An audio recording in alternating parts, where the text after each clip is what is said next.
আপনাদের স্বাগত। আমার নাম অঞ্জনা। আজকে আমাদের আলোচনার বিষয় কর্ণ হিরো না ভিলেন, সেই সব কোশ্চেনের উত্তর আমরা আজকে আমাদের সাথে উপস্থিত আছেন দেবদা, তার কাছে আমি সেই সব প্রশ্নের উত্তর শুনবো। তো দাদা, যদি আপনি পারমিশন দিন তাহলে আমি শুরু করি। হ্যাঁ, বলো তোমাদের কি প্রশ্ন আছে? প্রথম কোশ্চেন হচ্ছে, কর্ণ হিরো না ভিলেন? কারণ শ্রীকৃষ্ণ হলেন ধর্মের প্রতিষ্ঠাতা, তাহলে শ্রীকৃষ্ণের বিরুদ্ধে কর্ণ গেল কেন? আবার অন্য দিক দিয়ে যদি দেখি, তাহলে কর্ণকে মানে প্রথম থেকে, মানে যখন থেকে ওর জন্ম হয়েছে, ওকে তো সুতপুত্র বলেই তো পরিচয় দেওয়া হয়েছে। তো আবার ও তো সর্বদাতা, মানে তিনি তো নিজের মানে সমস্ত কিছু দানও করে দিয়েছেন। তো এই দিক থেকে দেখতে গেলে তো কর্ণকে মানে হিরো মনে হয়। তো এখানে আমার কোয়েশ্চেন আছে, কর্ণ হিরো না ভিলেন? ঠিক। দর্শকদের নমস্কার। বোন অঞ্জনা, তোমাকেও ভালোবাসা। প্রথমত আজকের টপিক ভীষণ গুরুত্বপূর্ণ। বাঙালি হিসাবে আমাদের বাঙালি জাতির একটা বিশেষত্ব আছে যে আমরা ভীষণ ইমোশনাল। আমরা অনুভূতির প্রাধান্য সবসময় বেশি দিই। এবার অনুভূতিকে বেশি প্রাধান্য দেওয়ার ফলে সত্য কি, অনেক সময় অনুভূতির আড়ালে সত্যটা ঢাকা পড়ে যায়। কর্ণের ক্ষেত্রে এটা হচ্ছে। আরেকটি বড় অসুবিধা হলো, আমরা কর্ণ, কৃষ্ণ, অর্জুন, ভীষ্ম ইত্যাদি যে চরিত্রগুলি, মহাভারতীয় যে বিরাট বিরাট চরিত্র, তাদেরকে জানার বা বোঝার যে চেষ্টা আমাদের, সেটা মূলত আমরা টিভি সিরিয়ালের মাধ্যমে করে থাকি। এবার টিভি সিরিয়ালের মাধ্যমে মহাভারতকে জানার ফলে মানুষের মনে বিভ্রান্তি হওয়াটা খুব স্বাভাবিক কথা। আমরা বোধহয় এটাও জানি যে কবিগুরু রবীন্দ্রনাথ ঠাকুর একটি কর্ণকুন্তী সংবাদ বলে একটি সুন্দর কবিতাও লিখেছিলেন। একটা সময় তো আমাদের টেক্সটের মধ্যে ছিল, এখন জানি না আজকে তিনি ওটা টেক্সটের মধ্যে আছে কিনা। তো এই যে কর্ণকুন্তী সংবাদে কর্ণের সঙ্গে কুন্তির সংবাদ হচ্ছে, কথোপকথন হচ্ছে।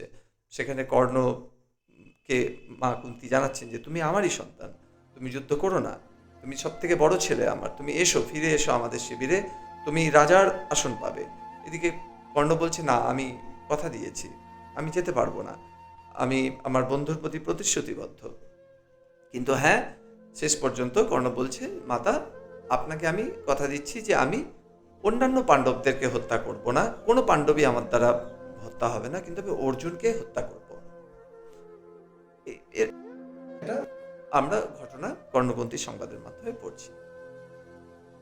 ফলে হচ্ছে এটা কি, এই কর্ণের প্রতি আমাদের এটা সফট কর্নার। শুধু বাঙালিদের অতিরিক্ত বেশি, বাঙালি ছাড়াও যদি ভারতবর্ষ অন্যান্য প্রান্তে যাওয়া যায়, তা দেখা যাবে কর্ণের প্রতি একটা সফট কর্নার আছে। যে কথাগুলি মনে তুমি বললে, যে ছোটবেলা থেকে এই মায়ের দ্বারা পরিত্যক্ত, সবাই ওকে সুতপুত্র বলে গালিগালাজ করে, এত বড় বীর। তো সে কখনো তোমার মনে হচ্ছে যে সে একজন দারুণ বড় নায়ক, আবার তুমি বলছো যে তিনি ধর্ম প্রতিষ্ঠা করার জন্য, যিনি ধর্মের প্রতীক অর্থাৎ ভগবান শ্রীকৃষ্ণ, তার বিরুদ্ধাচরণ করলেন। তাহলে উনি ওই ক্ষেত্রে আবার ভিলেন বা খলনায়কের মতো আচরণ করলেন। তাহলে আসলে কর্ণ কি, এটা তোমার প্রশ্ন। তো যে কথাটি বলছিলাম, যে আমরা মূল মহাভারত আমরা পড়ি না। অধিকাংশ ক্ষেত্রে আমাদের কাছে যে মহাভারত এসে উপস্থিত করা হয়, সেই মহাভারতটি ডিস্টর্টেড ভার্সন। সেকেন্ডলি, এই মহাভারতের আমরা মন দিয়ে সে মহাভারতটুকুও পড়ি না। আমরা মহাভারত সাধারণত জানার চেষ্টা করি ছোট ছোট গল্পের মাধ্যমে। বিভিন্ন লেখক লেখিকা তাদের মনের কল্পনা, তাদের মনের নোংরা মনোবৃত্তি সব কিছু দিয়ে বিভিন্ন রকমের কাহিনী রচনা করেছেন, কিন্তু মহাভারতকে অবলম্বন করে কাহিনী রচনা করেছেন। এই অধিকার তাদেরকে কে দিয়েছে তারাই জানেন। এখন লেখক বা লেখিকা হিসাবে তাদের যে অযোগ্যতা, অকর্মণ্যতা, তার পরিচয় এটা। মহাভারত যেটা খাঁটি মহাভারত, সেইটিকে যদি সেভাবে রাখতেন তারা, তাহলে আমার কিছু বলার ছিল না। কিন্তু সেই খাঁটি মহাভারত থেকে কিছু ক্যারেক্টার, কিছু ঘটনাকে নিয়ে নিজেদের মন গড়া কল্পনা চাপিয়ে দিয়ে সেটাকে মহাভারত বলে চালানো, আর আমরাও লেখক বা লেখিকা মানে বড় মাপের ব্যক্তি, তাদের বলা কথাকে সত্য বলে মেনে নিই, ফলে কনফিউশন।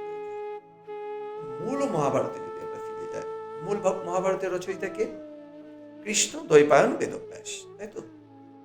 কৃষ্ণ দ্বৈপায়ন বেদব্যাস শুধু রচয়িতা নন, তিনি মহাভারতের একজন ক্যারেক্টার। তার মায়ের নাম সত্যবতী, সত্যবতীরই পুত্র তিনি। দ্বীপে জন্ম হয়েছিল, তাই তার নাম দ্বৈপায়ন। গায়ের রং প্রচণ্ড কালো ছিল, তাই তার নাম কৃষ্ণ দ্বৈপায়ন বেদব্যাস। তো বেদব্যাস, কারণ বেদকে যে আমরা ত্রিবেদ, চতুর্বেদ হিসাবে দেখছি, ঋক, সাম, যজুর আর অথর্ব, এই চার বেদকে ক্লাসিফাই করা, সোজা কথায় যদি আমরা একটু বিজ্ঞানের যেমন আমরা ক্লাসিফাই করি না আমাদের যৌগিক পদার্থ, মৌলিক পদার্থগুলোকে, ঠিক এরকম ক্লাসিফাই করেছেন প্রথম উনি, কৃষ্ণদ্বৈপায়ন। তাই তার নামের সাথে যুক্ত হয়ে যায় একটি পদবী বেদব্যাস। তো এই এত বড় পণ্ডিতের চোখের সামনে দেখা ঘটনা মহাভারত। তিনি যেটা বলে গেছেন, যে কথা আমি রামায়ণের ক্ষেত্রেও বলি, যে রামায়ণ যদি আমাদেরকে পড়তে হয়, রামায়ণের কোনটা ঠিক কোনটা ভুল যদি জানতে হয়, তাহলে আমাদের কাছে রেফারেন্স কোনটা হবে? তুলসীদাসী রামায়ণ রেফারেন্স হতে পারে না, বাল্মীকি রামায়ণই একমাত্র রেফারেন্স হবে। ধরো কোনো একটা জায়গাতে কন্ট্রাডিকশন হচ্ছে, যে এটা তুলসীদাসী রামায়ণে বলছে আর এটা বাল্মীকি রামায়ণে বলছে, তাহলে কোনটা ঠিক? তাহলে 100 বারই যেটা বাল্মীকি রামায়ণ বলছে সেটাই ঠিক হবে, কারণ বাল্মীকি ছিলেন রামায়ণের একজন চরিত্র, তিনি উইটনেস, তার চোখের সামনে ঘটনাটা ঘটেছে। একইভাবে বেদব্যাসও মহাভারতেরই চরিত্র। তো তার যে মহাভারত, সেই মহাভারতে কর্ণ আদি অকৃত্রিম একজন ভিলেন মাত্র, তার নায়ক বা হিরো হওয়ার মতো কোনো কাজ তিনি করেননি জীবনে। এটা শুনতে খুব ব্লান্ট লাগছে, কিন্তু এটাই বাস্তব। একে একে আসা যাবে এই বিষয়টাতে। এবার তাকে তুমি বললে যে তাকে সুতপুত্র বলা হয়। তো সুতপুত্র, এটা আমাদের টিভি সিরিয়ালও তাকে দেখা যাচ্ছে, যে দ্রৌপদী, কখনো ভীম, কখনো অর্জুন তাকে সুতপুত্র বলে ডাকছে, এবং আমরা ভাবছি এটা বোধহয় গালিগালাজ, ছোট করা হচ্ছে। অর্থাৎ এই ধারণা তোমার মনের মধ্যেও আছে যে সুতপুত্র মানে একটা গালি। এখন এই সুতপুত্র মানে গালি, এই ব্যাপারটা আমাদেরকে কে শেখালো? সুত, এখন সুত তো একটা শব্দ, এবং যেটি তৎসম সংস্কৃত শব্দ। তা সুত শব্দের অর্থ কি, এটা কি তোমার জানা আছে? এরকম 100-র মধ্যে হয়তো 99% যারা সুতপুত্রকে গালি বলে মনে করেন, তারা জানেনই না সুতপুত্র শব্দের অর্থ কি। সুতপুত্র মানে সুতের পুত্র। তো সুত কাকে বলা হয়?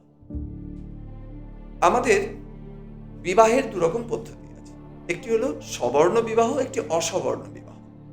সবর্ণ বিবাহে অর্থাৎ একই বর্ণের মধ্যে ব্রাহ্মণের সঙ্গে ব্রাহ্মণের, ক্ষত্রিয়ের সঙ্গে ক্ষত্রিয়ের, বৈশ্যের সঙ্গে বৈশ্যের বিবাহ, এগুলোকে সবর্ণ বিবাহ বলে। কিন্তু অসবর্ণ বিবাহ হয়, তা ব্রাহ্মণ ছেলে তিনি ক্ষত্রিয় বা বৈশ্য বা শূদ্রের মেয়েকে বিবাহ করলেন, আবার উল্টোটাও হয়। এবার এটাকে অনুলোম এবং প্রতিলোম বিবাহ বলে। যেটা একদম ঠিকঠাক আছে সেটা অনুলোম।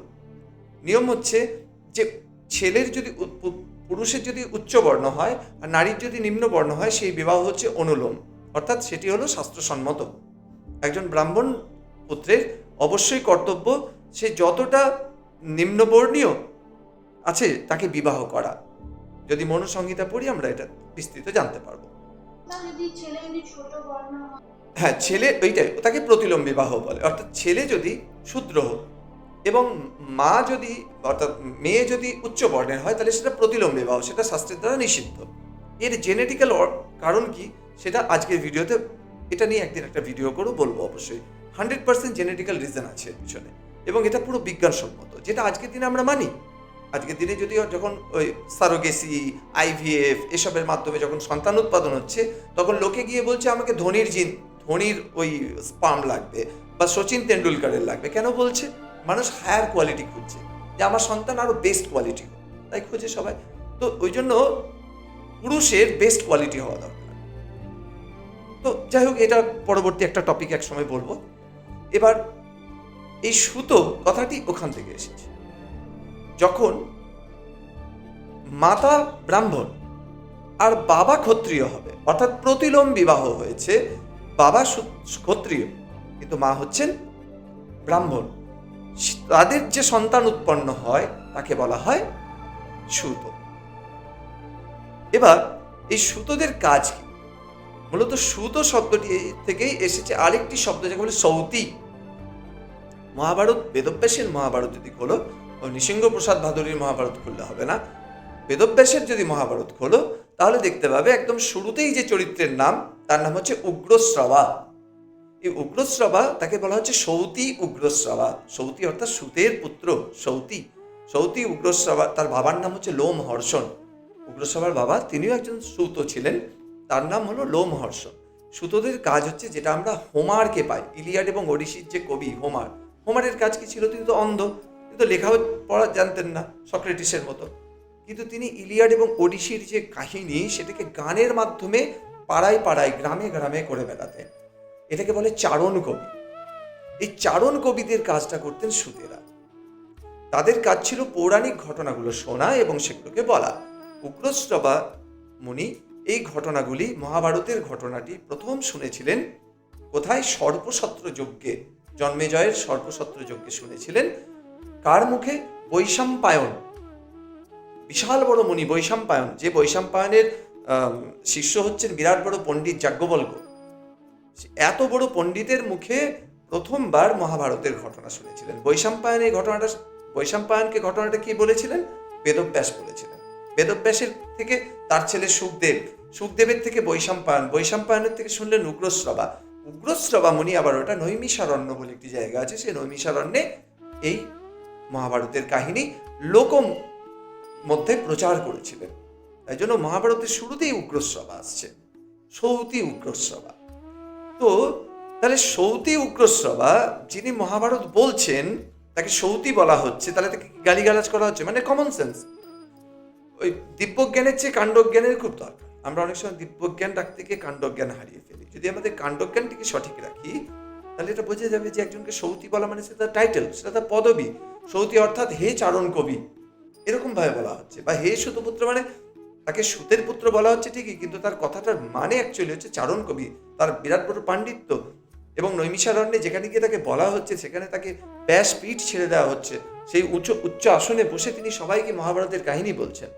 এই রকম যাদের সামাজিক প্রতিষ্ঠা, সেটা কখনো গালিগালাজ হতে পারে? কমন সেন্সের ব্যাপার, গালিগালাজ হতে পারে না। সুতেদের কাজ কি ছিল? সুতেদের মূলত দুটি কাজ ছিল। এক হলো এইটা যেটা বললাম, পৌরাণিক ঘটনাগুলি, যে বিভিন্ন ঘটনাগুলো, ঐতিহাসিক ঘটনাগুলো ঘটে গেছে, সেগুলোকে সমাজের মধ্যে বলা। দ্বিতীয় কাজ হলো, তারা যেহেতু ব্রাহ্মণ এবং ক্ষত্রিয়ের মেলবন্ধনে তৈরি, তাই জন্য তাদের মধ্যে ব্রাহ্মণের গুণ এবং ক্ষত্রিয়ের গুণের হবে, মা এবং বাবার সংমিশ্রণে এসেছে সেটা। তো তাদের সারথির কাজ পেতেন তারা। সারথি মানে কিন্তু শুধুমাত্র আজকের দিনে ওই ট্রাক ড্রাইভার বা ফ্লাইটের পাইলট নয়। যুদ্ধে সারথি, কৃষ্ণ সারথি হয়েছিলেন অর্জুনের। ভেবে দেখেছো কেন? ওই রথটা চালানোর জন্য কি আর কোনো লোক পাওয়া যেত না? তাহলে অর্জুনের রথের পার্থসারথি উনি কেন হলেন? ও তো যুদ্ধে কেমন করে, মানে কিভাবে কি পদক্ষেপ নিতে হবে, মানে কি করতে হবে সেগুলো বলার জন্য। দারুণ। তার মানে মনে হয় বিষয়টা এরকম যে সারথির কাজ শুধু রথটাকে পরিচালনা করা নয়, পুরো যুদ্ধের গতিটাকে পরিচালনা করা। যে বীর তার রথে বসে আছেন তাকে সঠিক সময়ে সঠিক পরামর্শ দেওয়া, অর্থাৎ অ্যাডভাইজার, যুদ্ধের অ্যাডভাইজার। তো সুতো যারা, তারা ছিলেন যুদ্ধের অ্যাডভাইজার। তার কারণ অ্যাডভাইস দেওয়ার মতো গুণ তার মধ্যে ছিল। শ্রীকৃষ্ণ সুতপুত্র? না, কৃষ্ণ সুতপুত্র নন। আমি বলছি সুতোদের যেটা কাজ, সেই সময় সামাজিক বিধান অনুসারে সুতোরা দুটি কাজ পেতেন, সারথির কাজ এবং চারণ কবির কাজ। তো সারথির কাজকে অনেকে খারাপ ভাবতে পারে, সারথি মানে তো একজন ড্রাইভার। সারথি মানে ড্রাইভার নয়, সারথি মানে যিনি পুরো বিষয়টাকে পরিচালনা করছেন, পরিচালক, পথপ্রদর্শক।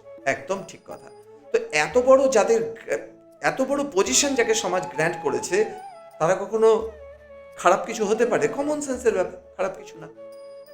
তো তাকে সুতপুত্র বলা, এটাও বেসিক্যালি এটা হচ্ছে ওই মানুষ যেহেতু জানে না, আজকের দিনে বিষয়গুলোর গভীরতা উল্লেখ করেন না, তাই জন্য তাদের মনে হয় যে এটা একটা গালিগালাজ। তো এইভাবে যদি আমরা, আমি জানি না আরও কি প্রশ্ন তোমার মনের মধ্যে আছে। সার্বিকভাবে তুমি যদি প্রশ্ন করো আমাকে যে উনি নায়ক ছিলেন না খলনায়ক ছিলেন, তাহলে আমি একদম নির্দ্বিধায় উত্তর দেবো যে উনি নায়ক ছিলেন না, উনি খলনায়ক ছিলেন। এর বহু উদাহরণ আছে, তো একে একে সেগুলো বলতে পারবো। তো এই প্রশ্নের মানে এক কথার উত্তর আমি তোমাকে নায়ক না খলনায়ক সেটা দিলাম। দাদা বলছি, আমার আরেকটা কোশ্চেন ছিল। আপনি যে সুতো নিয়ে এত কথা বলেন, তো এই সুতো আর শূদ্র এই দুটো কি একই না আলাদা? এই দুটোর মধ্যে পার্থক্য কি? যদিও আজকের যে টপিক কর্ণ নায়ক না খলনায়ক, তার থেকে এটা হয়তো একটু ডেভিয়েট করবে, তবু তোমার প্রশ্নটার একটা ওজন আছে, ওই জন্য এই প্রশ্নটা উত্তর দেব।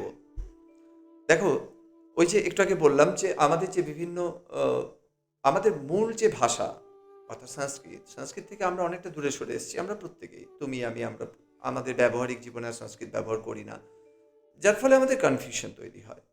যদি আমরা পুরুষ সূক্তে যাই, পুরুষ সূক্তে বিরাট পুরুষ কীরকম তার বর্ণনা আছে। তো সেখানে একটি জায়গা নিয়ে খুব আর কি আমাদের নিন্দে মন্দ অপবাদ গালিগালাজের একটা ব্যবস্থা বামপন্থী লোকজন করে থাকেন, ওই লেখক লেখিকা বা ওই বুদ্ধিজীবী শ্রেণী আর কি। সেখানে কি বলা হচ্ছে একটি শ্লোকে, ব্রাহ্মণস্য মুখমাসীধা বাহু রাজন্নতরা উড়ু তস্য ইয়দ্বৈশ্য পদভ্যাম শূদ্র অজায়তে।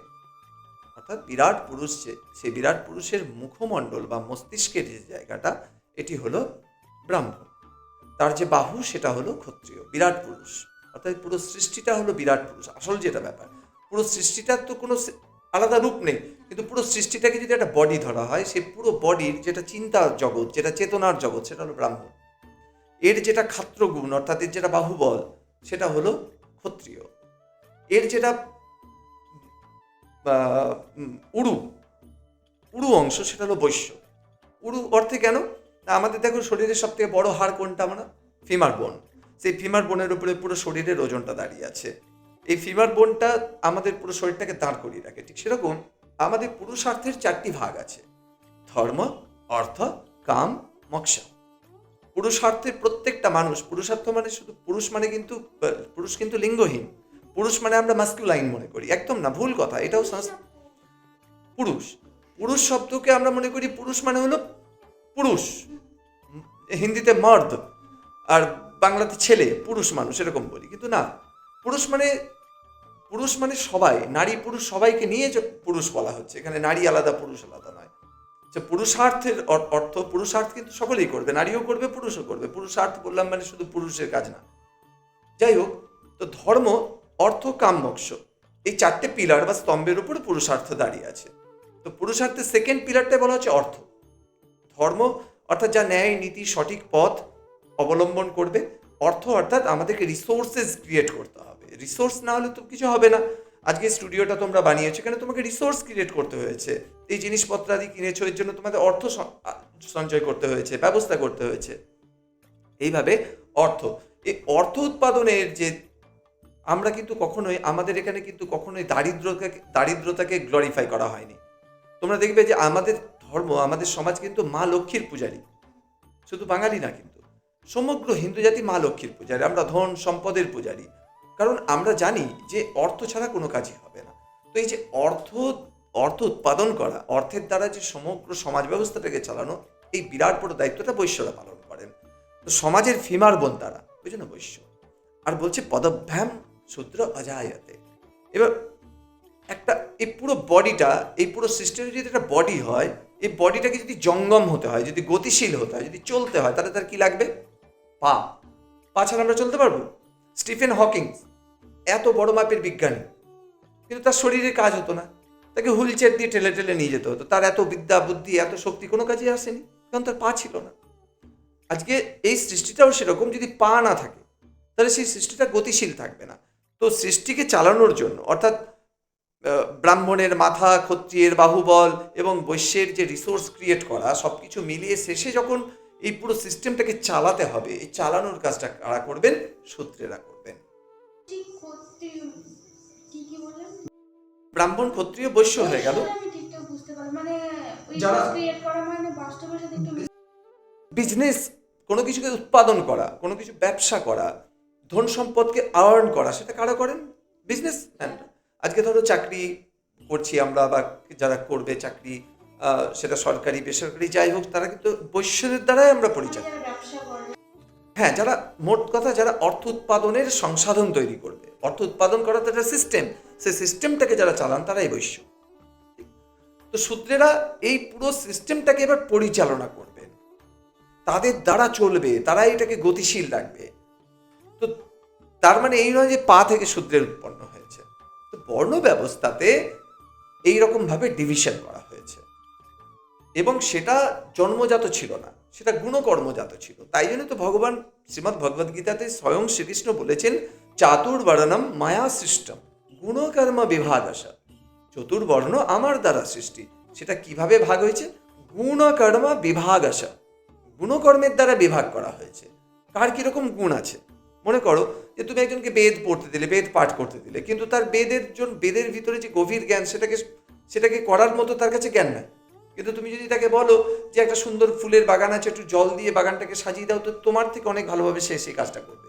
ছোট বড় এখানে কেউ না, সবার নিজের নিজের জায়গা আছে। যেমন একজন ট্রেন ড্রাইভার এটা ট্রেনকে ভালো চালাতে পারবে, কিন্তু তুমি যদি মনে করো যে ট্রেনের পাইলট, ট্রেনের ওই যেখানে ড্রাইভার থাকে ওটাকে পাইলট বলে লেখা থাকে, তো ট্রেনের পাইলট একটা প্লেনকেও চালিয়ে দেবে, এটা তোমার আর আমার মূর্খামি হবে।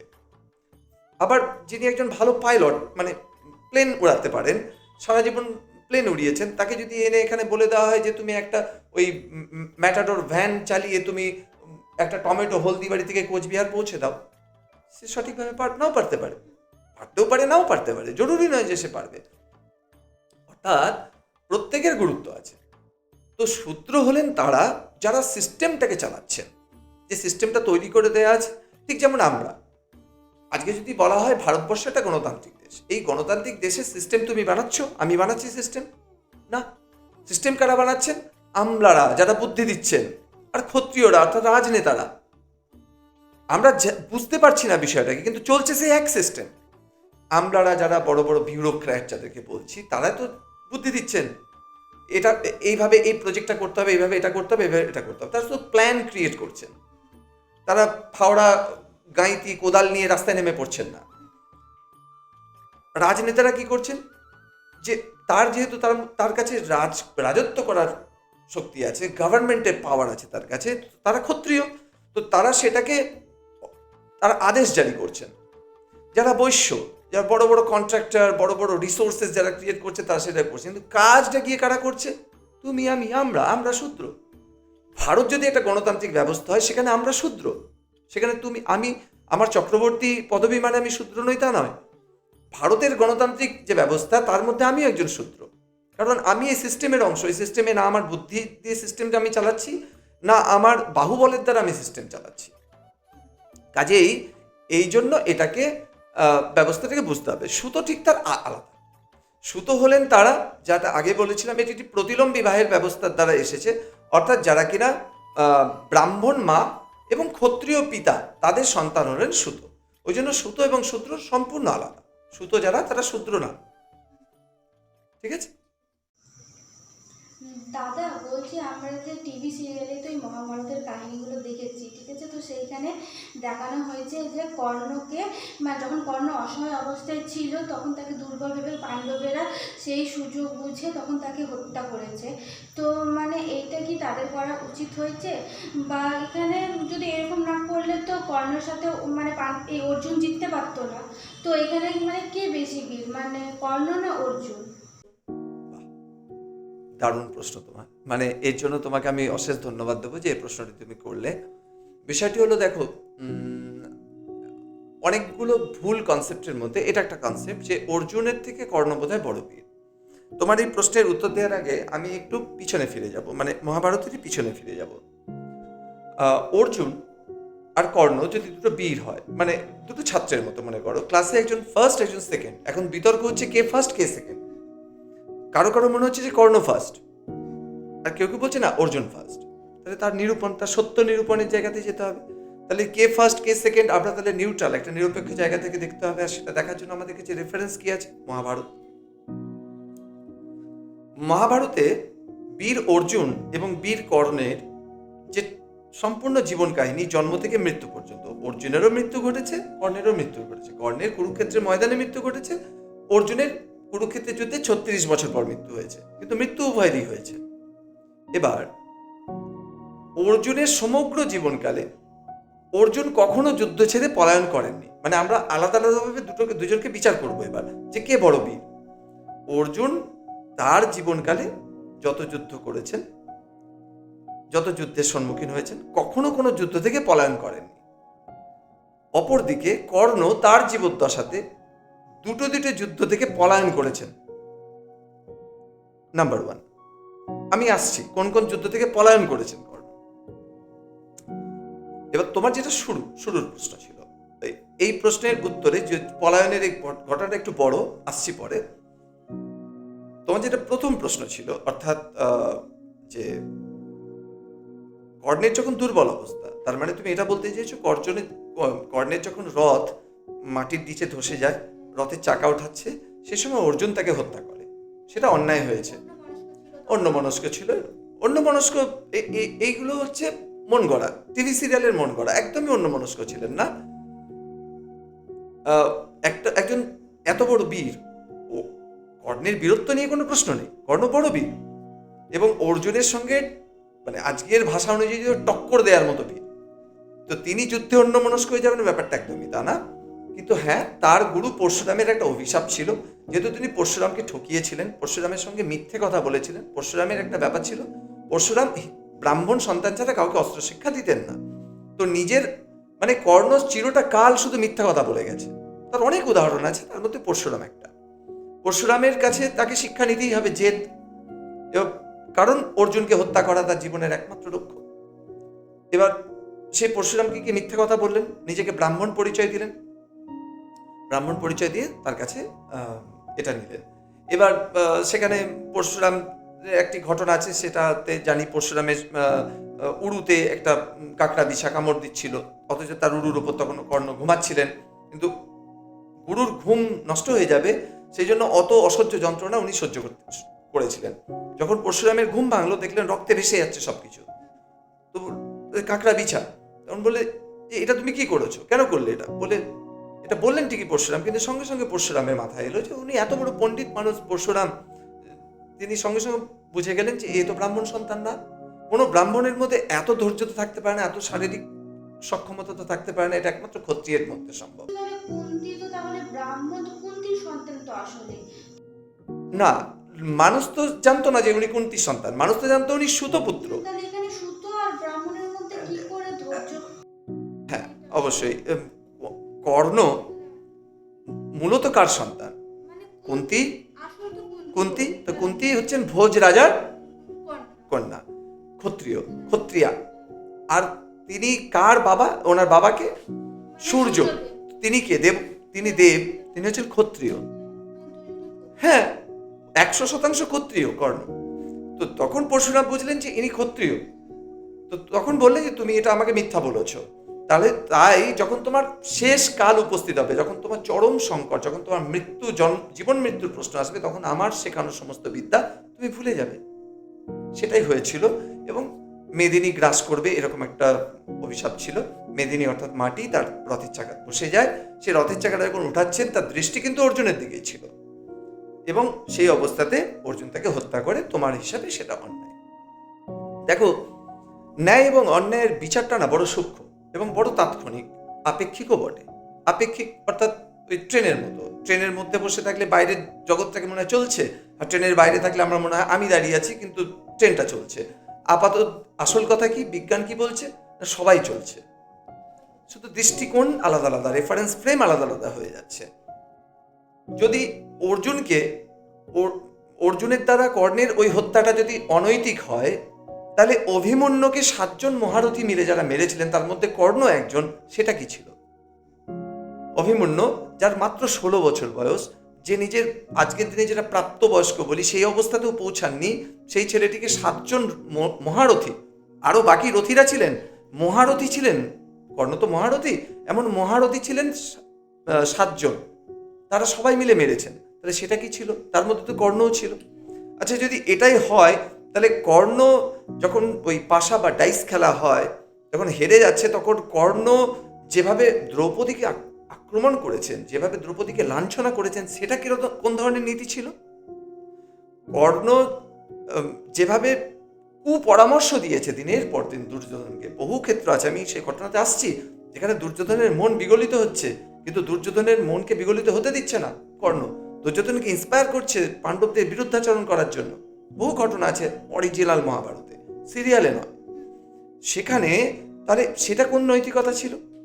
তো ওই জন্য যে মানুষটা নিজে চিরকাল অনৈতিক, তার কাছে তাকে হত্যা করার জন্য আমার মনে হয় নৈতিকতা এবং অনৈতিকতার প্রশ্নই আসে না। দ্বিতীয়ত হলো, হ্যাঁ তখন এরকম মোটেও ছিল না। আজকে যেটা আমরা বলি যুদ্ধে এবং প্রেমে সবকিছুই বলি নাকি প্যার और জঙ্গ মে সব কুছ জায়েজ হ্যায়, ওই ব্যাপারটা তখন ছিল না। তখন নীতি মেনেই যুদ্ধ হতো। এবার নীতি মেনে যুদ্ধ করার ক্ষেত্রে যেহেতু শঠে ষষ্ঠাং সমাচরেত, যে শঠ তার সঙ্গে শঠতা করা কখনোই ধর্মবিরুদ্ধ নয়। তো সেই কারণে আমি কখনোই মনে করি না, এবং বেদব্যাসও কখনো মনে করেননি যে এটা অনৈতিক কাজ ছিল। এবং এই প্রশ্ন মহাভারত কালে কৃষ্ণকেও করা হয়েছিল যে এইটা তো ঠিক কাজ হলো না, কিন্তু এটা ঠিক কাজই হয়েছিল, কারণ অধর্মকে হত্যা করতেই হবে। যদি আরেকটু আমরা যাই তাহলে দেখতে পাবো যে ভগবান শ্রীকৃষ্ণ তিনি প্রতিজ্ঞা করেছিলেন যে কুরুক্ষেত্রের যুদ্ধে তিনি অস্ত্র ধারণ করবেন না, কিন্তু প্রথম 10 দিনে যখন বিশ্ব সেনাপতি একদম শেষ দিন, প্রথম কুরুক্ষেত্রের 18 দিনের যুদ্ধে 10 দিনের সেনাপতিত্ব ভীষ্ম করেছিলেন। তার মতো বীর, তার তো ইচ্ছা মৃত্যু, তাকে কেউ মারতেই পারবে না, ওই জন্য তাকেই সেনাপতি বানিয়ে দেওয়া হয়েছিল। একদম 10ম দিনে যখন অর্জুন কিছুতেই মারবে না ঠিক করে রেখেছে, আমার পিতামহকে আমি হাত তুলবো না, অস্ত্র আঘাত করব না, তখন বাধ্যতামূলক নিজের প্রতিজ্ঞা ভঙ্গ করে ভগবান শ্রীকৃষ্ণ রথের চাকা উঠিয়েছিলেন যে এই রথের চাকা দিয়ে আমি সুদর্শন চক্র বানিয়ে ফেলবো এবং এটা দিয়ে আমি হত্যা করব, যখন আমার কথা তুমি মানছ না। এবং বাস্তবে তাই হয়েছিল। বহু অনুরোধ উপরোধ করে অর্জুন তাকে ক্ষান্ত করে যে তুমি যে প্রতিজ্ঞা করেছো সেই প্রতিজ্ঞা ভঙ্গ যেন না হয় তবু। অর্থাৎ কেন ভগবান শ্রীকৃষ্ণ তার এরকম বিপরীত যে কথাটি উনি দিয়েছিলেন সেই কথাটি উনি ভাঙতে চাইলেন? কারণ আসল লক্ষ্য হচ্ছে ধর্মকে প্রতিষ্ঠা করা। সেটা করার জন্য যেটা করতে হবে সেটা করতে হবে। এটাকে তুমি কূটনীতি বলে মনে করতে পারো, যা করতে পারো। আর তিনি কর্ণ কোনো সৎ মানুষ ছিলেন না যে তার সঙ্গে সঠতা করাটা কোনো রকম অন্যায় হয়েছে। তো এটা একটা বিষয়। এবার তোমার মূল ফেজে চলে আসি যে কে বড় বীর, ও বড় না এ বড়। তোমাকে বলেছিলাম যে দুবার পলায়ন করেছে। দেখো কর্ণ কত বড় তার ভিতরে হিংসা ছিল পাণ্ডবদের জন্য।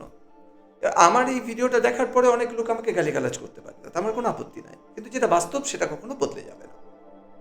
কর্ণের এতটাই সঠতা এবং হিংসক প্রবৃত্তি ছিল পাণ্ডবদের প্রতি, যখন পাণ্ডবরা বনবাসে চলে গেছে, তার আগে যেটা করেছে সে তো করেছে, বনবাসে চলে গেছে, সেখানে দুর্যোধনকে ও কন্টিনিউয়াসলি দুর্যোধনকে ইনভোক করছে, প্রভোক করছে, কি না ওদেরকে আরেকটু লাঞ্ছনা দেওয়ার, ওদেরকে আরেকটু গালিগালাজ করা, এবং সেটা করেছে। সেই ঘটনাচক্রে দুর্যোধন ফেঁসে যায় একটি ঘটনা। বনের মধ্যে আছে পাণ্ডবেরা, তাদেরকে লাঞ্ছনা করার জন্য এরা সকলে মিলে গেছে। এবার বনপথে লাঞ্ছনা করতে গেছে, মাঝপথে গন্ধর্বদের সঙ্গে যুদ্ধ বেঁধে যায়। গন্ধর্ব কারা জানি নিশ্চয়। অ্যাকচুয়ালি তো আমরা ওই কৃষ্ণকে গড বলা হয়, বাকিদেরকে ডেমি গড বলা হয়, এসব হচ্ছে ভুল ইংরেজি। কৃষ্ণ গড নন, উনি ভগবান বিষ্ণুর অবতার। এবার যাই হোক, এটা সম্পূর্ণ আলাদা। ডেমি গড অর্থাৎ ডেমি গড যদি বলা যায় তাহলে গন্ধর্বদেরকে বলা যায়, অর্থাৎ কিনা যিনি যাদের মধ্যে মানুষের থেকে বেশি গুণ আছে আর দেবতার থেকে কম গুণ আছে, ডেমি গড গন্ধর্ব। সেই গন্ধর্বদের সঙ্গে যুদ্ধ বেঁধে যায়। এবার গন্ধর্বদের সঙ্গে যখন যুদ্ধ বেঁধে যায়, সেই যুদ্ধে দুর্যোধন বন্দী হয়, দুর্যোধনকে বন্দী করে নেয় গন্ধর্বরা। এবং গন্ধর্বদের যুদ্ধে কর্ণ যখন প্রচুর তীর ধনুক টনুক চালিয়েছে, অস্ত্রশস্ত্র চালিয়েছে, পারল না, কর্ণ পলায়ন করে সেখান থেকে। যাকে পরম মিত্র, পরম বন্ধু, তোমার জন্য জীবন দিয়ে দেবো ইত্যাদি ইত্যাদি বড় বড় কথা বলেছে কর্ণ, সেই কর্ণ সবার আগে যুদ্ধ ছেড়ে পালায়। সব থেকে বড় যে পয়েন্টটা যেটা মহাভারতে দেয়া আছে, সবার আগে ওই যুদ্ধক্ষেত্র থেকে পলায়ন করা ব্যক্তিটির নাম হলো কর্ণ। এবার ওইখানে একটা দারুণ ঘটনা আছে। কর্ণের চরিত্রের এই যে পলাতক, মানে যুদ্ধ থেকে পলায়ন করা, যে কত বড় বীর এখান থেকে যেমন প্রমাণ হচ্ছে, আরেকটা বিষয় আছে, তার মধ্যে কতটা সঠতা ছিল সেটা আসে পরবর্তী স্টেজে। অর্জুন আর কর্ণ সব থেকে বড় বীর, তাহলে গান্ধর্বদের সাথে পারলো না কেন কর্ণ? না, গন্ধর্বদের কাছ থেকে তো সেটাতে আসছি আমি, ওইটাই বলছি, পরের স্টেজে আসছি। এবার দুর্যোধনকে তো বন্দি করলো। দুর্যোধন বন্দি হওয়ার পরে যুধিষ্ঠির পাঠালেন তার ভাইদেরকে, ভীম, অর্জুন, নকুল, সহদেবকে পাঠালেন যে গন্ধর্বদের থেকে দুর্যোধনকে রক্ষা করো। তার কারণ ওর যাই করুক না কেন, যতই অধার্মিকের আচরণ করুক, আমাদের তো ভাই, কুরুবংশের একজন সন্তান। তো ওরা আসেন, পাণ্ডবেরা আসেন, এবং গন্ধর্বদের সঙ্গে গন্ধর্বরা পাণ্ডবদেরকে খুব সম্মান করতেন। সসম্মানে গন্ধর্বরা পাণ্ডবদের কথা রাখে। পাণ্ডবদের সঙ্গে যুদ্ধ করতে চায় না গন্ধর্বরা, তার কারণ গন্ধর্বরা জানতেন যে পাণ্ডবদের সঙ্গে যুদ্ধ করে বিশেষ করে অর্জুনের মতো মহাবীরের সঙ্গে যুদ্ধ করার ক্ষমতা গন্ধর্বদেও ছিল না। কারণ যার সঙ্গে যুদ্ধ করতে স্বয়ং দেবরাজ ইন্দ্র চাননি, তার সঙ্গে গন্ধর্ব যারা দেবতাদের থেকে কম শক্তি, তারা কি করে যুদ্ধ করবে? তো গন্ধর্বরা পাণ্ডবদের সঙ্গে মিত্রতাই ছিল তাদের। তো পাণ্ডবদের অনুরোধে দুর্যোধনকে মুক্ত করে। ঘটনার পরম্পরা এরপরে যেটা আসে সেটা বড় ইন্টারেস্টিং। দুর্যোধনকে মুক্ত করে দেওয়া হয়েছে। দুর্যোধনকে যখন মুক্ত করে দেওয়া হয়েছে, দুর্যোধনের ভিতর অনুশোচনা তৈরি হয় যে পাণ্ডবদেরকে আমি এত হিংসা করতাম, যাদের সর্বনাশ করার জন্য আমি সব রকম প্রয়াস করেছি, সেই পাণ্ডবরা আজকে আমাকে রক্ষা করলো। এমনকি মজাদার বিষয় মনে যে শকুনি, যাকে আমরা জানি খুব বাজে একটি খল চরিত্র, যে পাশা খেলা থেকে শুরু করে যত ষড়যন্ত্রের মাস্টার মাইন্ড, সেই শকুনি পর্যন্ত মহাভারতে উল্লেখ আছে দুর্যোধনকে বলছে ওইখানে ওই স্থানে যে ভাগ্নে অনেক হয়েছে, মানে আমি সরল বাংলাতে বলছি যে ভাগ্নে অনেক হয়েছে, পাণ্ডবদের সঙ্গে তো অনেক শত্রুতা হলো, তোমার জীবন দান করলো এইভাবে ওরা, তো এবার পাণ্ডবদের সঙ্গে সন্ধি করে নেওয়াটা উচিত হবে বলে মনে হয়। কিন্তু কর্ণ, ওই পলাতক কর্ণ আবার ওই যুদ্ধক্ষেত্রে ফিরে আসে। যখন এসব যুদ্ধের বাতাবরণ শেষ, সব কিছু ফিরে এসেই দুর্যোধনের কানে বিষ মন্ত্রণা দিতে থাকে যে না, তুমি কিছুতেই পাণ্ডবদের সঙ্গে তোমার মিত্রতা হতে পারে না, ওরা তোমার এত এত ক্ষতি করেছে, আমি আছি তোমার পাশে, আমি থাকতে তোমার কোনো ভয় নেই। অথচ পালিয়ে গেছে সবার আগে। কিন্তু মানে একটা মানুষের হিপোক্রেসির লিমিট দেখো। তাকে তুমি নায়ক বলবে না খলনায়ক বলবে, সেটা তোমাদের উপরে বিচার করার ভার ছেড়ে দিলাম আমি কখনোই তাকে নায়ক বলতে পারি না। সেই হিপোক্রিট ওখানে আবার বলছে দুর্যোধনকে যে না, তুমি এই মুহূর্তেই এই ভাবনা মন থেকে ত্যাগ করে দাও যে তুমি পাণ্ডবদের সঙ্গে কোনো রূপ সন্ধি করবে। পাণ্ডবদের সঙ্গে তোমার সন্ধি হতে পারে না। পাণ্ডবরা তোমার শত্রু এবং তোমার সঙ্গে আমি আছি। এই বলে আবার দুর্যোধনের মন যেটা ঠিক হচ্ছিল তাকে আবার সেই খারাপ দিকে নিয়ে গেল। তাহলে একজন ভালো বন্ধুরও পরিচয় দিতে পারেনি। বন্ধু কাকে বলে? যে সৎ মন্ত্রণা দেয়, যে ভালো পথে আমাকে নিয়ে যাবে, যে আমাকে খারাপ পথে। আমার কোনো বন্ধু যদি আমাকে মদ খাওয়ার জন্য অনুপ্রেরণা দেয়, আরো খারাপ কাজের জন্য অনুপ্রেরণা দেয়, সে কি আমার বন্ধু হতে পারে? একই কথা তোমার ক্ষেত্রে প্রযোজ্য। তো আমাকে যে ভালো মন্ত্রণা দেবে সে আমার বন্ধু। একজন ভালো বন্ধু হতে পারেনি। এগুলো সব আমাদের মন গড়া কল্পনা, যে দারুণ বন্ধু ছিল, বিরাট বড় বীর ছিল ইত্যাদি। তো এক্ষেত্রে আমরা এই বিষয়টাকে কিন্তু আমরা মাথায় রাখতে হবে। এবার এটা হলো একটা পালানোর ঘটনা। দ্বিতীয় পালানোর ঘটনা একদম অজ্ঞাতবাসের শেষে। অজ্ঞাতবাস যে 1 বছর হয়েছিল, সেটা হয়েছিল বিরাট রাজার কাছে। সেখানে এক একজন এক একটা দায়িত্ব পেয়েছিল। অর্জুন, বিরাট বড় বীর অর্জুন, তিনি সেখানে নপুংসকের ভূমিকায় ছিলেন, যার নাম ছিল বৃহন্নলা। সেই বৃহন্নলা রূপে উনি ওখানে ছিলেন। সেখানে ভীম পাচক রাঁধুনির কাজ করতেন। এইভাবে এক একজন এক একটা দায়িত্ব ওখানে নিয়েছিলেন ভোজ রাজার ওখানে, বিরাট রাজার ওখানে। এবার বিরাট রাজার ছেলে সাত্যকী, সেই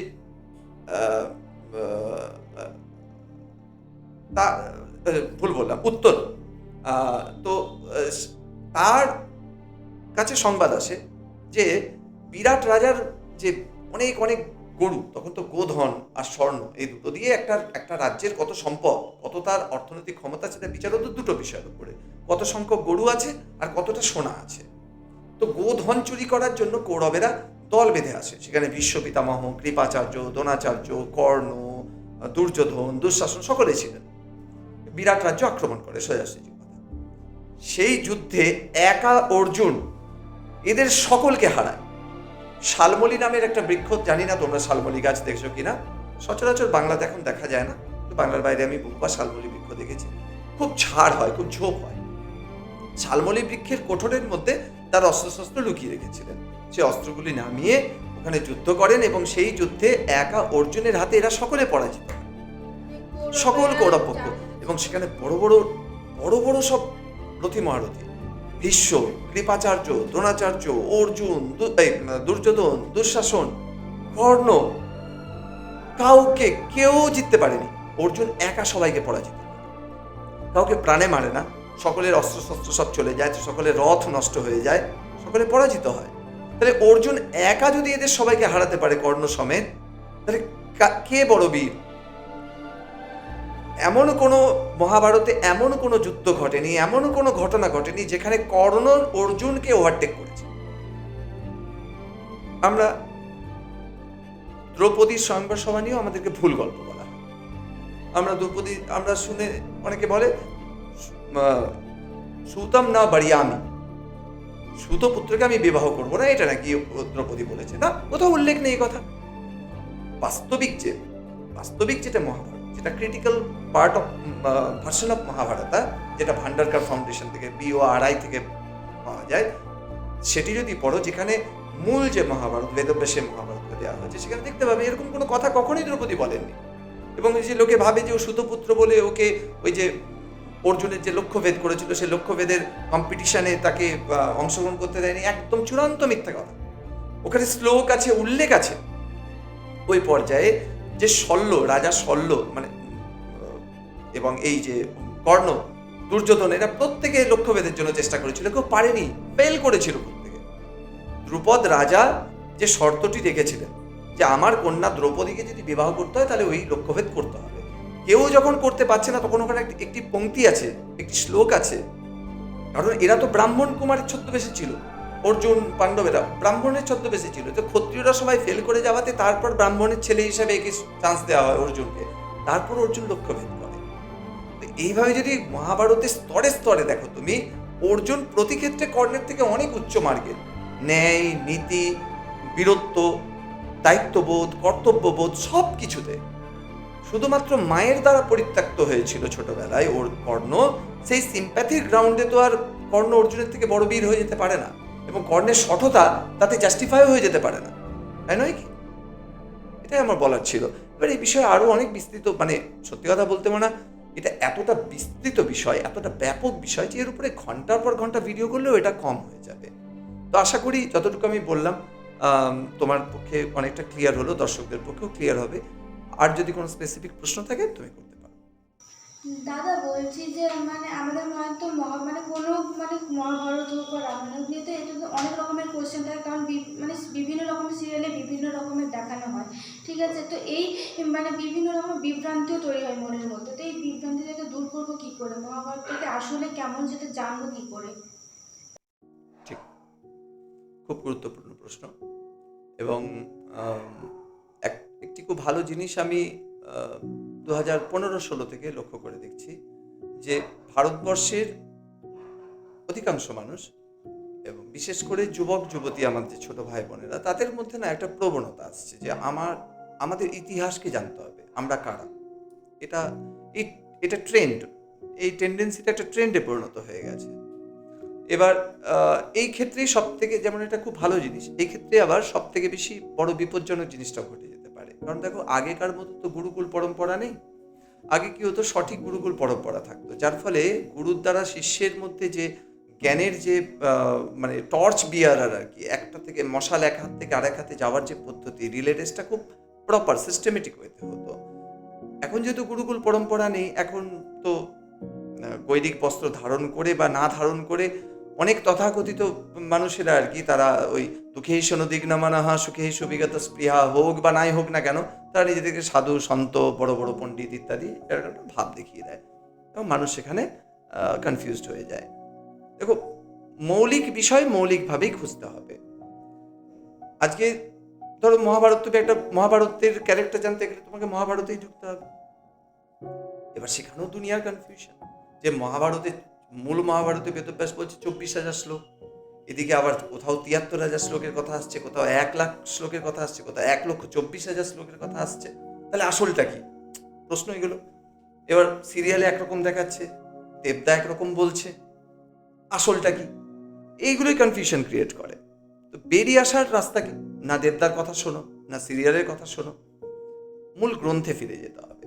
মূল গ্রন্থ যেটি আছে সেটি পাওয়ার জন্য ভান্ডারকার রিসার্চ অর্গানাইজেশন যেটা আছে, BORI, ভান্ডারকার ফাউন্ডেশন দারুণ কাজ করেছে। তারা এখনো পর্যন্ত কম বেশি 154টা 155টা মহাভারতের ভার্সন পাওয়া গেছে। রামায়ণেরও তাই, বাল্মীকি রামায়ণ, তুলসীদাসী রামায়ণ, কম্বন রামায়ণ, তামিল রামায়ণ, শ্রীলঙ্কান রামায়ণ, তুমি থাইল্যান্ডে যাবে আলাদা রামায়ণ, মালয়েশিয়াতে যাবে আরেক রকম রামায়ণ, মানে 150 তো রামায়ণেরই ভার্সন আছে। এবার এরকমই 150-র ওপরে ভার্সন আছে মহাভারতের। এবার এই যে ভার্সনগুলো রয়েছে, মূলটা হচ্ছে বেদব্যাসের। তারপরে সেটাকে যদি কালীপ্রসন্ন সিংহ মহাশয় সেটাকে অনুবাদ করেন, এবং অনুবাদ করতে গিয়ে যদি তিনি, আমি কথা বলছি, একটা উদাহরণস্বরূপ, তিনি তার মন গড়া কিছুর মধ্যে দেন, কৃত্তিবাসী রামায়ণ বা কাশিদাসী মহাভারতের ক্ষেত্রে যদি তারা তাদের মন গড়া জিনিস ওর মধ্যে ঢোকান, তার দায়িত্ব তো বাল্মীকি বা বেদব্যাসের হতে পারে না। যেমন তুলসীদাসী রামায়ণের সঙ্গে যদি আমরা বাল্মীকি মূল রামায়ণের তুলনা করি, তাহলে জিনিসটা আরো সুস্পষ্ট হবে। বাল্মীকি রামায়ণে উল্লেখ আছে এরকম বহু ঘটনা, তুলসীদাসী রামায়ণে বিলকুল উল্লেখ নাই। আবার তুলসীদাসী রামায়ণ, যা কিনা এই কয়েক শতাব্দী মাত্র প্রাচীন, তাতে এমন বহু ঘটনার উল্লেখ আছে যেটি বাল্মীকি রামায়ণে তার দূর অব্দি যার কোনো সম্পর্ক নাই, কিন্তু তুলসীদাস সেটা লিখেছেন। তাহলে মৌলিক বিষয় যদি ফিরে যেতে হয়, আসলে ব্যাপারটা কি হয়েছিল, সম্মুখ বধ ইত্যাদি ইত্যাদি সমস্ত মূল বিষয় ফিরে যেতে গেলে একদম ফিরে যেতে হবে বাল্মীকি রামায়ণে, কারণ উইটনেস, যে কথাটি পূর্বে বলছিলাম। তো আমাদেরকেও মূল বেদব্যাসের মহাভারতে ফিরে যেতে হবে, মহাভারত যদি জানতে হয়। এবং এক্ষেত্রে যে প্রকাশনী সংস্থাগুলি আছে তাদের একটা বড় রোল আছে। আমি এরকম বহু প্রকাশনী সংস্থা দেখেছি যারা হিন্দুই না জন্মগতভাবে, কর্মগতভাবে, সংস্কৃতিগতভাবে যারা হিন্দুই না, তাদের লেখা মহাভারত বাঙালিদেরকে পড়াচ্ছে, মানে অহিন্দু। আমি বলছি না যে তার মহাভারত অশুদ্ধ হয়ে যাচ্ছে, মানে মহাভারত এতে বিরাট বড় পাপ কাজ হচ্ছে, কিন্তু হ্যাঁ, মহাভারত অশুদ্ধ অবশ্যই হচ্ছে, কারণ মহাভারতকে অশুদ্ধ এরা করছে। যাদের দূর দূরত্বে মহাভারত সঙ্গে সম্পর্ক নেই, যারা সংস্কৃত ভাষা নিয়ে চর্চা করে না, তাদেরকে কে অথরিটি দিল মহাভারতকে বঙ্গানুবাদ করার? কোনো অথরিটি দেয়নি। কারণ মহাভারতকে যদি অনুবাদ করতে হয়, তাহলে সেই অনুবাদের প্রপার তার চ্যানেল আছে। সেই মানে যেমন ধরো একটা ওষুধের দোকান করতে গেলে ড্রাগ লাইসেন্স নিতে হবে, ঠিক সেরকম শাস্ত্র বা এই জাতীয় গ্রন্থকে রচনা করতে গেলে, তার ভার্সনকে সমাজের সামনে উপস্থাপন করতে গেলে, আমাদের মঠাদি, শঙ্করাচার্য, বিভিন্ন রকমের যে আমাদের সম্প্রদায় তৈরি করা হয়েছে, তাদের নির্দিষ্ট পথ আছে। সেই পথ অতিক্রম করে যারা আসবে, তারাই একমাত্র অধিকারী। এরা অধিকারী নয়, এরা মন গড়া বাস বলে যাচ্ছে। যেমন ভালো একটা উদাহরণ এই বি আর চোপড়া। বি আর চোপড়ার মহাভারতে যিনি ডায়লগসগুলি লিখেছিলেন, স্ক্রিন প্লে যিনি লিখেছেন, তিনি অহিন্দু। তিনি একজন শায়ার, উর্দু শায়ার। তিনি লিখেছেন বি আর চোপড়ার মহাভারত, যেটা আমরা দেখে মহাভারত চেনার চেষ্টা করছি, তার স্ক্রিন প্লে তার লেখা। শুধু কল্পনা করো, আমি আবারও বলছি যে এটা যদি অন্য কোনো ব্যাপার হতো, গর্হিত কাজ নয়, কিন্তু এটা বিষয়টা মহাভারত, এটা গর্হিত কাজ। তার অথরিটি নেই ওটা করা, কিন্তু সে করেছে। এবং তারপরে এইসব ডিস্টরশন, আমরা কিরকম ডিস্টরশন দেখেছি, যে ইন্দ্রপ্রস্থ আমি একটা দৃশ্যের কথা বলছি, তখন তোমার মনে পড়ে যাবে। ইন্দ্রপ্রস্থে দারুণ একটি মহল বানিয়েছে পাণ্ডবেরা, একটা রুক্ষ মরুভূমি জায়গাকে সুন্দর একটা রাজ্যে পরিণত করে দিয়েছে। সেখানে দুর্যোধন গেছে ইন্দ্রপ্রস্থ রাজমহল দেখতে। সেখানে মায়া তৈরি করা হয়েছে, ইলিউশন তৈরি করা হয়েছে, টিভি সিরিয়াল দেখাচ্ছে। সেখানে স্থল ভেবে যেখানে পা দিচ্ছে ওটা জল, আর যেটা জল ভেবে পা দিচ্ছে সেটা স্থল।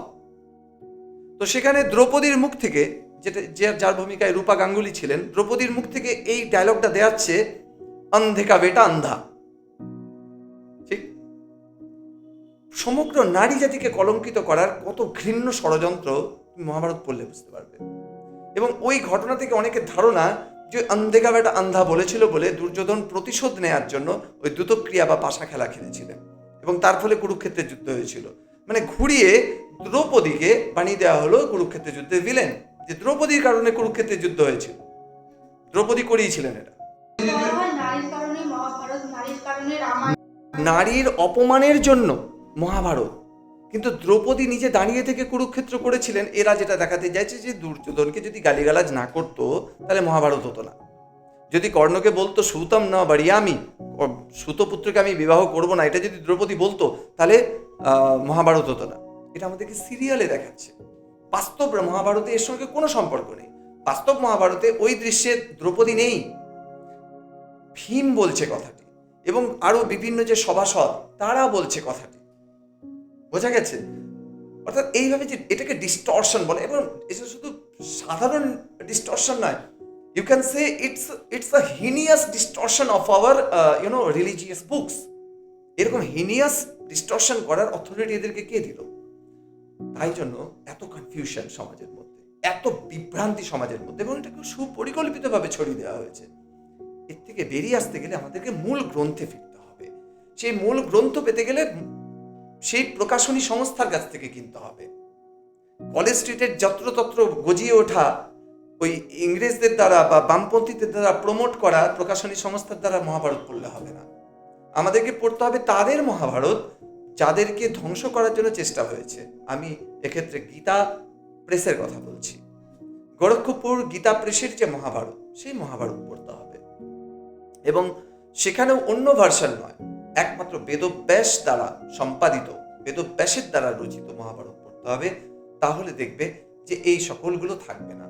এবার 24,000 মূল থেকে 73,000, সেখান থেকে 1,00,000 শ্লোক কিভাবে হলো, এটি একটি আলাদা এপিসোড। কারণ উপাখ্যান, মহাভারতের প্রত্যেকটি ঘটনার পিছনে যে আছে, এগুলো অনেক কিছু আছে বিষয়। তো আমার সব দর্শকদের কাছে, তোমার কাছে, আমার সকল ছোট ছোট ভাই বোনদের কাছে এটাই অনুরোধ যে এটা নারী জাতিকে কলঙ্কিত করার জন্য, দ্রৌপদীকে গালি দেওয়া মানে দ্রৌপদীকে গালি দেওয়া নয়। দ্রৌপদীকে গালি দেওয়া মানে ভারতীয় নারীত্বকে গালি দেওয়া, তাকে খলনায়িকা বানানোর অপচেষ্টা। এটার জন্য তোমাদেরকে সজাগ হতে হবে, তোমাদেরকে জানতে হবে। তাই মূল মহাভারতটি পড়ো। গীতা প্রেসের দ্বারা প্রণীত, প্রকাশিত এবং বেদব্যাস কৃষ্ণদ্বৈপায়ন বেদব্যাসের দ্বারা প্রণীত সম্পাদিত যে বইটি মহাভারত, যার নাম, সেটি পড়ো। তুমি দেখবে তোমার সকল প্রশ্নের উত্তর তুমি পাবে। আমার মনের সমস্ত কোশ্চেনগুলির অ্যান্সার দেওয়ার জন্য দেবতাকে অসংখ্য ধন্যবাদ জানাই। আর আমাদের ভিডিও আজকের মতো এখানেই সমাপ্তি। তাই আমাদের এই প্রচেষ্টার একটু সহযোগিতায় আপনারা একটু এই চ্যানেলটিকে সাবস্ক্রাইব, শেয়ার, আর আপনাদের মনে যে সমস্ত কোশ্চেন আছে সেগুলি আপনারা কমেন্ট সেকশানে বা ডেসক্রিপশন বক্সে যে ইমেল আইডি দেওয়া আছে সেখানে, তার মাধ্যমে আপনারা আপনার মনের সমস্ত কোশ্চেনগুলি লিখে পাঠাতে পারেন। ধন্যবাদ।